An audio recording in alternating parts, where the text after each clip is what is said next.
The idea was to do a story that was a kind of culmination of 5 years of the show, and to try to make an event of it, which became the movie. I said I'd never show an alien or a spaceship before the 5th season of the show. That is an important piece of the mythology that we're going to play with now, and as we come back in season 6 of the show, you're going to see why that alien was the way he was and is, and why he is a sort of ferocious, fierce creature. So much for little green man.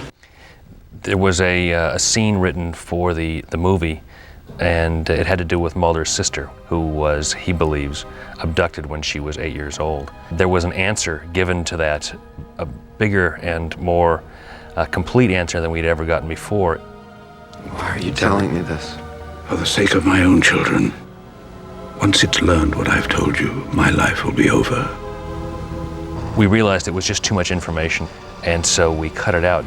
By putting it back into the movie, though, I think we're adding something back in that plays to the original spirit and intent of that scene, which was to give a big answer to a big question. We wanted to do something that was both frightening and big enough to justify its inclusion in the movie as a big event. I'm kind of scared of bees myself, so just being in the bee domes was a big deal for me.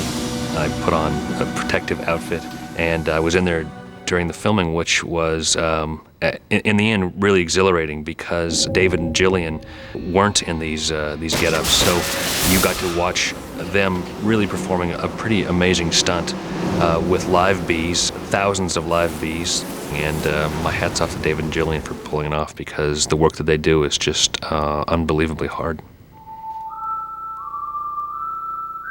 There's so many challenges in an action-adventure film that involve so many special effects. You know, pretending to be in Tunisia, or pretending to be in the Antarctic, surrounded by green walls and certainly snow beneath us, but everything else that you see beyond us, and the landscape and the mountains and everything, is all special effects and CGI and computer everything, and it's remarkable. There was actually one scene at the end where we have to, where we're lying in the ice and the snow, and it's real ice that we've got our faces pressed against for some time while they're trying to get the shot. It was very cold.